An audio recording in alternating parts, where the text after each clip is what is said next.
Selamat pagi Sobat Desa, ketemu lagi bareng saya Mbak Yeni.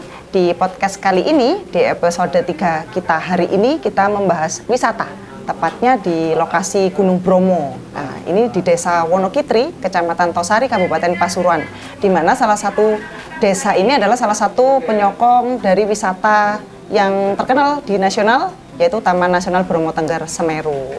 Di samping saya sudah ada Bapak Kepala Desa Wonokitri, Bapak Wirya Aditya. Saya kenal beliau itu lebih senengnya manggilnya Mas Wirya gitu, karena masih muda, jadi saya manggilnya Mas ya. Nah, nih Mas Wirya, selamat pagi. Selamat pagi Mbak Yeni. Ya Mas, ini tolong dong diceritakan seperti apa sih Desa Wonokitri ini. Kebetulan tadi saya kesini tuh juga cuacanya beda sekali gitu. Kalau kita kemarin-kemarin tuh mesti di bawah ya Sobat Desa, di daerah hampir pesisir, hampir dataran rendah, hari ini di dataran tinggi. Dan itu saya merasa sangat dingin. Ini ketinggiannya berapa, secara geografis seperti apa? Tolong diceritakan Mas. Oke, selamat pagi Mbak Yeni. Di Desa Wonokitri ini salah satunya desa penyangga kawasan nasional Bromo Tengger Semeru yang ketinggiannya kurang lebih 1.800, memiliki jumlah warga atau masyarakat kurang lebih 700 kakak yang terdiri dari 2 dusun, 26 RT. Keunikan Desa Wonokitri ini, dusunnya itu tidak terpisah.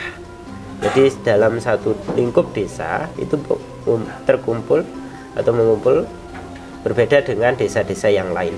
Kalau desa yang lain di Kecamatan Tosari khususnya itu terpisah-pisah.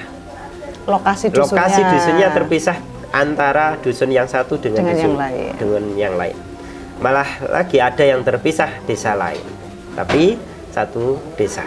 Itu dusunnya, itu bedanya. Warga kami khususnya Wonokitri pada umumnya wilayah Kecamatan Tosari warganya bertani, jadi penghasil kentang terbesar di Kabupaten Pasuruan khususnya Tengger pada umumnya. Nah, Desa Wonokitri ini selain daripada pendapatan warga kami dari pertanian, juga ada pendapatan dari pariwisata, di mana pariwisata yang pertama adalah Gunung Bromo, tetapi kita punya keunikan sendiri. Desa Wonokitri ini memiliki tempat pariwisata, yaitu Taman Edelweiss. Nah, ini Sobat Desa, kita tuh hari ini di Taman Edelweiss, makanya suasananya beda daripada yang sebelum-sebelumnya. Jadi ini potensi ya Pak ya, wisata ini potensi. Oke, silahkan dilanjutkan Pak, selain tadi ya potensinya ada pertanian dan wisata. Nah ini terus seperti apa pengelolaannya di Desa Wonokitri? Kami yang pertama terkait pertanian. Pertanian warga kami yang pertama dan dominan yaitu penghasil tanaman kentang. Nah, perbedaan tanaman kentang ini dengan wilayah antar wilayah khususnya di Tengger, di 4 kabupaten ini itu berbeda. Dari mana? Dari unsur tanah. Itu ada kelebihannya. Di mana di salah satu kampus dulu pernah melakukan penelitian Universitas Udayana di Bali, hasil kentangnya berbeda. Kenapa? Karena dari unsur tanah ini minim dengan air, maka kentangnya punya spesial sendiri, yaitu dengan kepunelannya. Kandungan kadar airnya sangat sedikit. Berbeda dengan daerah lain. Karena tadi faktor tanah tadi yang mempengaruhi. Nah, itu. Yang kedua terkait pariwisata, ikon kami adalah Taman Edelweiss yang satu-satunya di kawasan Tengger, yaitu pembibitan bunga Edelweiss. Nah, ini kan bunganya terkenal, bunga abadi ya Pak Kades ya. Ya. Jadi betul-betul ciri khas dan memang tumbuhnya hanya di daerah Tengger, kan begitu. Dan khusus di Wonokitri ini bahkan ada dari pembibitannya. Berarti wisatanya juga edukasi pembibitan ya? Ya benar sekali, bahwasanya Wonokitri ini wisatanya adalah wisata edukasi bunga Edelweiss. selain kentang, kemudian wisata bunga Edelweiss, program apa lagi nih yang dilaksanakan oleh Bapak Wiryah? Mas Wiryah ini selama menjadi kepala desa, program kerjanya apa saja yang juga bersentuhan dengan pengembangan baik wisata maupun tadi pertaniannya? Ya. Nah, program saya ini khusus terkait kami di pariwisata maupun di pertanian. Ini yang utama saling mendukung dari hasil pertanian yang selama ini belum dikelola dengan baik, dijual mentah. Maka kami program saya untuk menjadikan kentang ini menjadi oleh-oleh khas Desa Wonogiri. Dari mana? Salah satunya adalah keripik kentang. Yang kedua, kita sudah bekerja sama dan juga kita sudah praktek untuk kentang ini tidak hanya untuk konsumsi, bisa jadi sabun kentang. Itu. Ini inovatif sekali, ternyata kentang itu bisa dimanfaatkan untuk sabun malah. Saya baru tahu ini malah, Pak. Jadi itu salah satu program dan sudah berjalannya sejauh mana? Untuk perencanaannya mungkin, Pak, atau untuk pengembangannya seperti apa? Untuk perencanaan dan pengembangan khususnya kami sudah melalui satu riset khusus.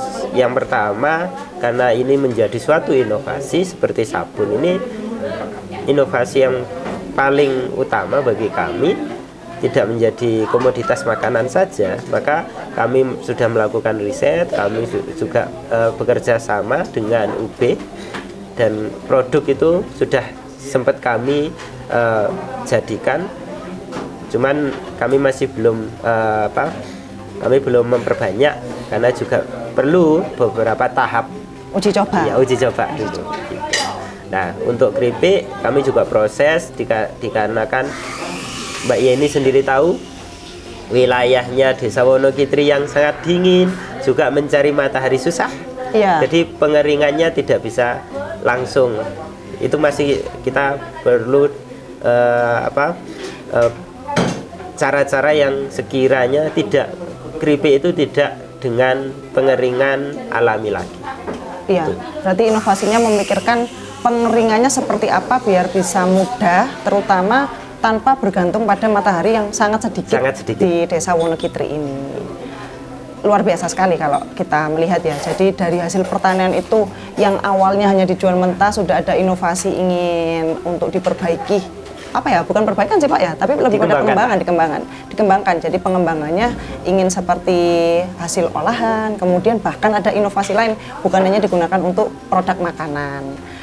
Kalau untuk wisata Edelweiss sendiri Pak, ini yang ini lokasi kita wawancara ini, saya melihat tadi kan cukup indah lah gitu. Artinya kita dapat melihat pemandangan gunung, kita dapat melihat pemandangan alamnya itu dapat semua, jalannya curam gitu kan. Jadi itu adrenalin tersendiri.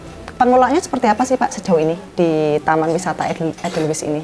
Untuk yang pertama, Taman Edelweiss ini kita punya teman-teman yang sangat solid untuk pengelolaannya, dari teman-teman Hulunjang namanya. Nah, mereka mulai dari bibit sampai penanaman sampai juga mengembalikan ke alam, itu adalah teman-teman dari teman-teman Hulunjang.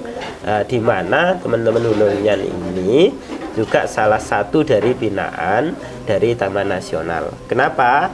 Karena kita tahu sendiri bahwasanya peraturan perundang-undangan tidak memperkenankan bunga Edelweiss diambil di alam liar.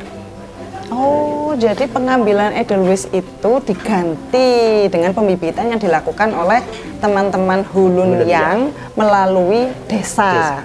Kemudian dikembalikan dalam bentuk penanaman, sehingga ini betul-betul menjaga agar tidak punah ya Pak ya. Yeah. Nah, selain Edelweiss-nya tadi, itu Taman Edelweiss-nya ya. Kemudian ada kafenya. Nah, di sini juga ada kafe yang bisa dinikmati makanan khas, apalagi hangat-hangat di cuaca dingin, itu sangat cocok sekali kalau pergi ke kafe Edelweiss gitu. Ini seperti apa juga Pak pengelolaan kafe ini dengan desa seperti apa? Kami mendukung. Yang pertama, di awal di tahun 2018 sebelum ada kafe ini, kelompok Hulunjang bekerja sama dengan binaan dari TNBTS pembibitan. Kami punya lahan, kita kelola sehingga kelompok Hulunjang menempati lahan desa dan bagaimana bagi hasilnya, yaitu dari pendapatan desa itu PAD dari teman-teman Taman Edelweiss, itu dari Karcis gitu. Wow, jadi saling mendukung lah.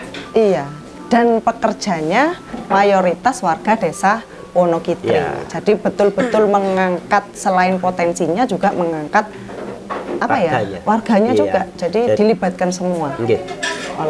Oleh Mas Kades ini dilibatkan semua begitu.